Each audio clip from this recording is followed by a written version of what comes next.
Right. Hello, everyone. Welcome to the afternoon session on this Thursday. Thank you for being here. I'm very happy to present Victor Kemenyi, a music therapist, musician, and music psychologist from Hungary, currently working on his PhD in music psychology at the University of Pécs. I said it right. He's going to talk to us about how flow experiences in group improvisational music therapy can protect against performance anxiety. So, I'll leave you with you. Thank you very much. I just teach him how to pronounce Hungarian, and it was really good. And you have a talent for that. You should really learn Hungarian. So, what else can I say about myself? I think nothing. So let's jump on my topic, shall we? So, you know the title. It's all about trying to induce flow experiences in music students who experience stage fright, so they are not having stage fright anymore. And my objective is the same: is to present this music therapy group, let's say, project or experience, which is all about that goal to help musicians cope with music performance anxiety. And why we are talking about this today? So why would we need a therapy group like this, and especially a music therapy group like this? Because one of the, I think it's one of the most common sayings within music therapy groups that doing music therapy with musicians is not the best, right? Like, all of you have experienced doing music therapy with musicians. Nah. And I wanted to try this out for myself too, because from my experiences at least, especially classical musicians, they really feel restricted or sometimes really anxious about their performance style, their need for achievement, their need for perfection. And my idea was, at least, is that music therapy could really benefit them to rekindle their joy towards music, to see a new way of how they can perform or how they can approach music at all. And some of the previous findings about musicians, especially classical musicians, which prove the relevance of this kind of music therapy groups, were that, first of all, Kant found out that the personality structure of a musician could be summarized by these two words, bold introverts, which means that they are somewhat socially restricted, socially inclusive, and also really sensitive and really anxious, which make them all prone to all kind of perfectionism-related anxiety disorders. Also, Kenny found out that music performance anxiety is not just really common within musicians, but can lead to severe bodily symptoms, such symptoms which can prevent them to pursue their career further, like extreme tremors, which can just make it impossible for them to perform at all, or stuttering in their voices. And this can be explained by Barlow's theory of how different kinds of anxiety disorders can emerge, which is that a general biological and psychological sensitivity, when it's met with a specific kind of experiences, for example, a music performance or a really perfectionistic teacher who is just overly criticizing the student, can lead to very specific psychological disorders, really specific psychological anxieties. And also, and it was really related back to Kemp's findings of the musicians themselves, that they were also really perfectionistic. And Strober and Otto find out that while perfectionism on itself can be a good thing, it can motivate you to perform better, to improve your skills. When it was met with perfectionistic concerts, worry over your achievements, worry over your skills, worry over your performance, it can lead to really negative outcomes. And why music therapy in general? Well, first, Kenny herself too found that besides really didactic behavioral therapy, music therapy was one of the most effective methods against music performance anxiety. A supportive music therapy group really helped the musician cope with their performance anxieties. And also some of the basic needs and the basic workings of music therapy really inclined me to try this out, because Pavichari said that musical improvisation, the main therapeutic effect of it is the joint meaning creation between the therapist and the client. And also Silverman Baker's finding that all kinds of music therapy, be it receptive music therapy, but especially improvisational active music therapy, can lead to a lot of flow experiences, which on itself can lead to a lot of very beneficial therapeutic outcomes. And also what Strackler and Hannibal find out in their case studies, that music therapy works really similarly as mentalization-based therapy, which is all about understanding yourself, the others, and your inner states. So our primary research questions was that what were the key elements of the experience of a stressful performance? What were the key parts of any kind of negative performance experience which can explain performance anxiety, or which can explain the creation of performance anxiety? The second was that what were the meaningful experiences of this music therapy group which we created. Like, we had an idea, we had a program, we implemented the program, but we were interested in what were the patients, what were the musicians themselves thought interesting, found meaning within the program, what were the ones which give them the most beneficial experiences, the most resource. And finally, did this music therapy group actually help their performance anxiety at all? So here are some boring part about our method. First, we asked them to fill out a lot of questionnaires. Here are the list of questionnaires we used, which are all about measuring not just their music performance anxiety, but also their inclination and sensitivity to flow experiences at all. Their general well-being, using both the VBI and the PERMA profile questionnaire, which is a multi-dimensional questionnaire measuring well-being in different aspects of life, and also measuring perfectionism in a multi-dimensional way. Perfectionism towards yourself, perfectionism which you expect from others, and also perfectionism which was, experienced from others to yourself. Like, how do you perceive your environment? How much they expect from you? And also, this was the quantitative part, and the qualitative analysis was all about using episodic interviews, like asking them to recall one of their most memorable experiences of a very good performance they had, but also of a very negative performance they had, the ones which they experienced as really stressful, really anxiety-inducing. This was before the music therapy group, and after we asked them to tell us about the really memorable experiments which they had during the group sessions, and also a really memorable experience which they had outside of the group, like a really memorable performance experience, if they had any, since the group ended.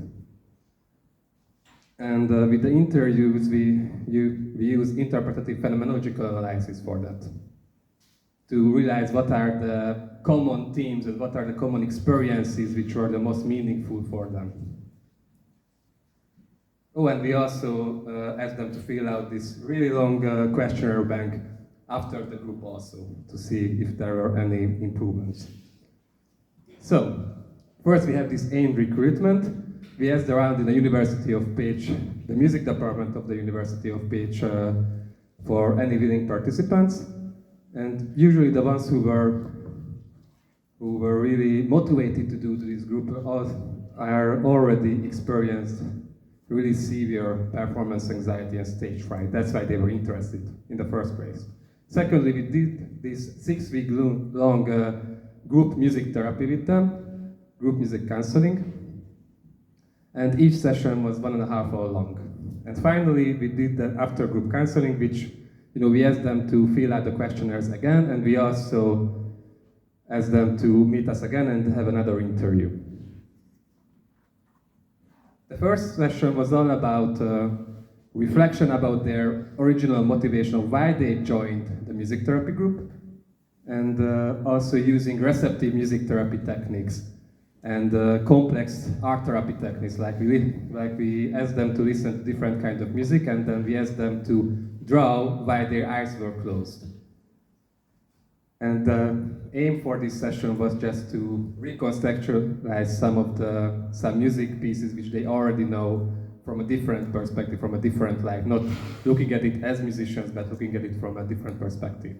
The second session was all about reflecting on musical identity using Dixit cards and directive improvisational games. Our thought was that we have to actually teach them how to improvise. So instead of just doing free improvisation from the get-go, what we did was at first using different kind of improvisational pedagogical techniques at the very beginning, like please improvise but only using one note on your instrument. And later we emerged and later we used different kind of techniques on top of that in the later sessions. Like in the third session where the improvisation was based on the musical identity which we identified before with the Dixit cards. Like we literally just used the Dixit cards as a prompt. All right, who wants to improvise on that? Here was the Dixit cards we chose beforehand, and we asked the group to try to improvise based on that card. And on the same session, we asked them to share their negative experiences with the group. The next time, we asked the group improvisation was based on the common themes about the shared negative experiences. Like there was a big sharing session, and we tried to find what were the common experiences, what were the commonalities between all the negative experiences they shared with the group, and that was the title of the group improvisation. And for the last two sessions, there were free improvisational techniques and one-note improvisational techniques, but the whole aim was to bring back their own instrument, because until that time, we used a very basic music therapy instrument park. Drums, percussive instruments, xylophones, whatever we had, and because they had a pretty strong connection and pretty strong preconception about their own instruments, how it should sound like, how they should play it. They had really strong, how should I say this, blocks towards improvising with their own instruments, because they had a lot of long years of training of how they should play it. So we needed 4 or 5 sessions before that just to make them more loose and more flexible to be able to improvise on their own instrument. But we thought that it's important because it makes them reconnect to their own musical identity in a new way.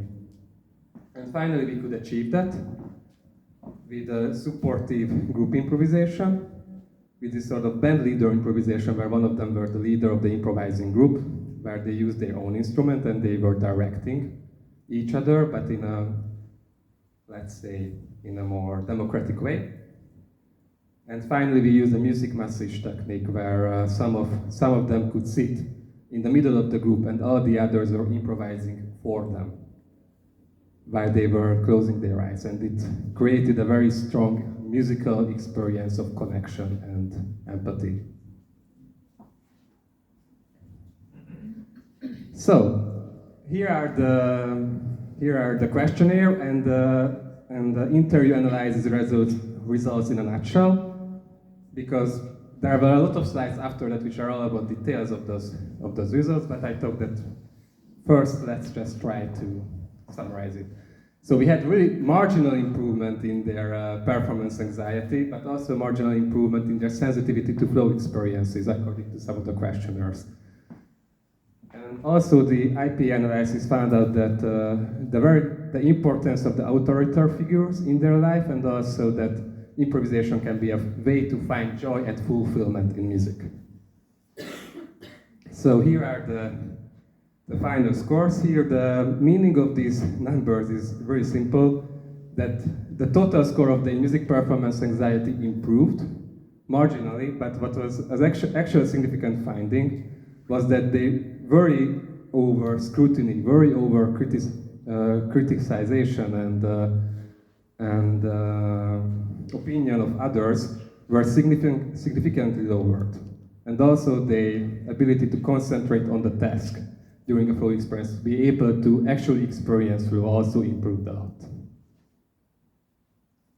So here are a couple of words about IP analysis and what IP analysis means at all. It's a psychological interview analysis where we try to fuse horizons, try to simultaneously get closer to the actual lived experiences of the patients, of the ones we are interviewing.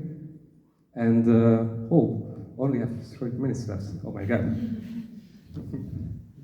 So the whole meaning is that to find a structured way to get out themes of the lived experiences of the interviewers. And here are the findings. Before music therapy, what we found is that the three main themes of their experiences of music were about stage fright, like we found actual stage fright symptoms and music performance anxiety symptoms. The power of the external feedback, both their peers and their mentors and teachers, and the sense of self within the music, that it was really their sense of self and self-worth was really strongly connected to the music itself and their performance.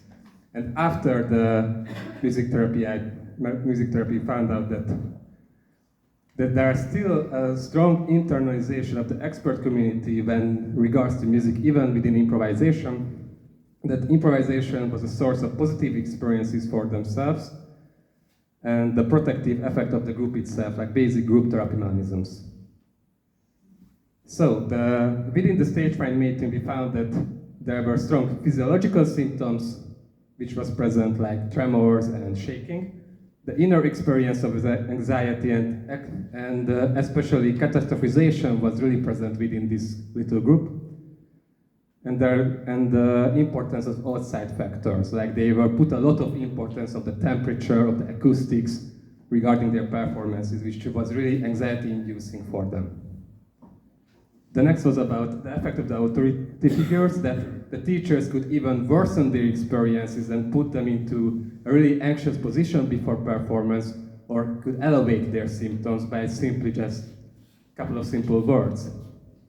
And the social feedback and support of their other peers, and especially their bandmates, was really important for them. And finally, that the sense of self within the music, it was, let's say, there was a spectrum of positivity and negativity in it. That first, they could really submerge themselves within the music, and they really could lose themselves within the music they were playing and gain a lot of joy from it. But also there was a really strong connection between their musical achievements and their sense of self and self-worth, that every little mistake was a big blow of their sense of self. Or even if their their performance is really good, if they found out later that there was actually a couple of mistakes there, it could really build down their self-worth. And about the themes that we found after the music therapy group is that there was still a strong effect of the experts on the emotional state, the authority figures, but in a more, let's say, healthy way. And they still used conscious control and an elevated sense of self during musical performance and during playing music as a way of coping against anxiety.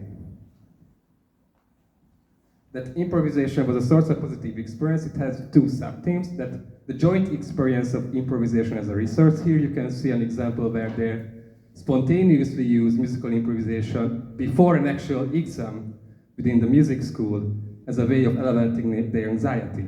And second, that there was this big submersion into the music during improvisation all the time, like not just a couple of times or when they played really good, when their regular experiences and regular physical performances, but during the improvisational practices, they always felt this joy and submersion. And lastly, they really emphasized that one of the biggest sources of joy and mental health and positive experiences from the group was when they could share their negative experiences and they could find camaraderie and commonalities between each other about their negative experiences too. And also that they felt like the group was really a safe place where they could freely express themselves, verbally and musically also. And here I wanted to share you this little quotation from one of the interviews. which was all about that before that, this participant really thought that exam situations were all or nothing. It doesn't matter what you did before, and it doesn't matter what was your performance after.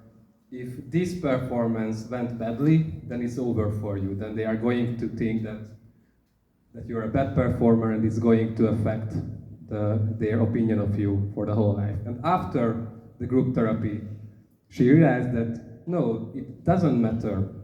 It doesn't really matter. The only thing what matters is that she should express herself within the music, and she should be enjoying the music, and that's really going to affect the overall outcome of their musical performances. And this big shifted attitude, she was connected it to the group itself, which I realized after today's presentation is really similar to the concept of de-reflection, where you are actually trying to not reflect on yourself and on your sense of identity, but actually experiencing the moment itself, which is a great therapeutic technique of the logotherapy tradition. I didn't know that technique before today, and here I found it in my own work too, which I thought it is funny. So in conclusion, it seems like that improvisational practices seems to counter music performance anxiety effectively because it rekindled the positive experiences and the joy of the music itself, which was a motivating factor of them choosing the musical career in the first place. And also that the group context gave them a lot of positive feedback and social support, which was crucial during the formation of their musical identities and during this whole group process and the countering performance anxiety. So here are my bibliography, and thank you for your attention. Do you have any questions?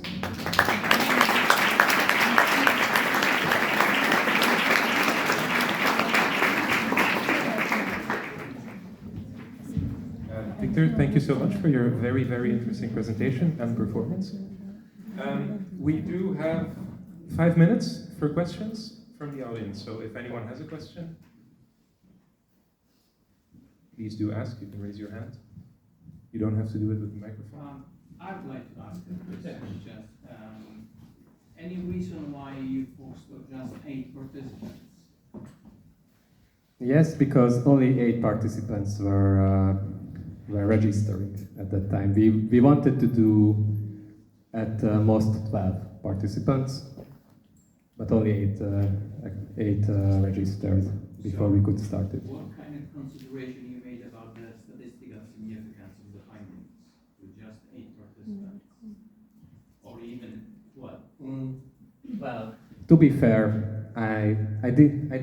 Like, I showed you because I think these couple of findings were interesting, that we found any kind of findings at all, because as we know, or I don't know how familiar you are with statistical methods, but if you have enough participants, whatever kind of test you are doing is going to be significant.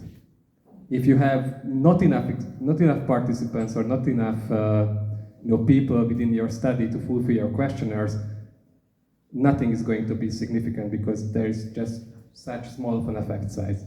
So I was actually quite surprised that there were actual findings within the questionnaires too. And I wouldn't say that there are statistical significance of it. I would say it's an interesting fact which just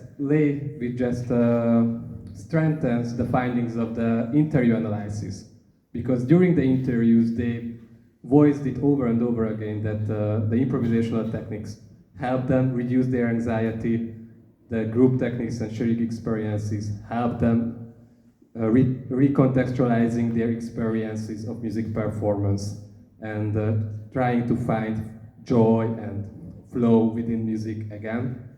And it seems like, we had a lot of questionnaires with a lot of different factors, and only 3 of them were marginally significant, but the 3 were the ones which were echoed back within the interviews themselves. That's why I decided to include that too.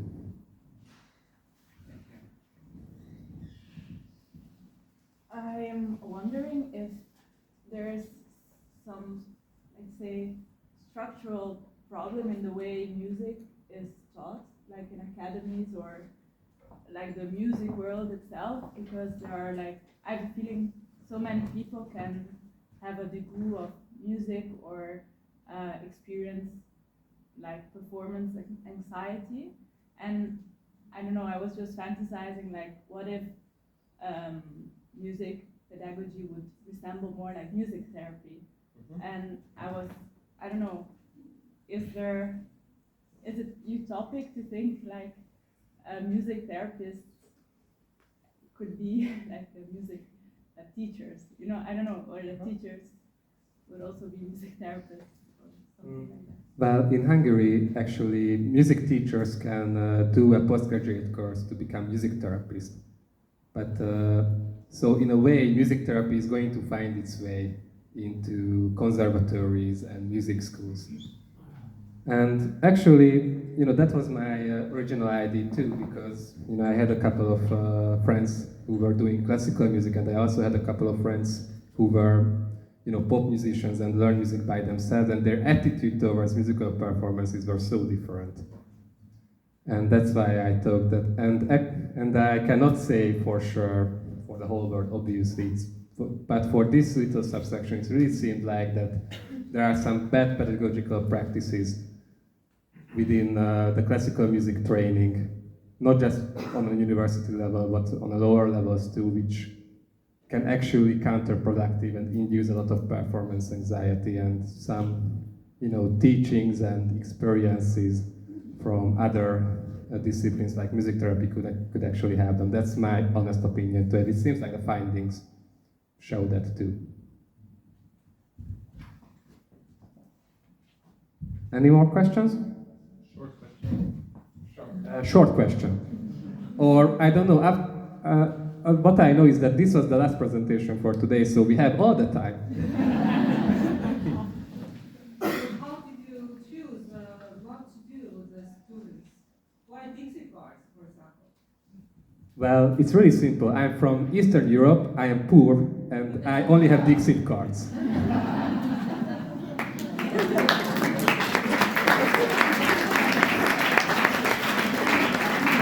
Victor, thank you again. Thank you for your attention.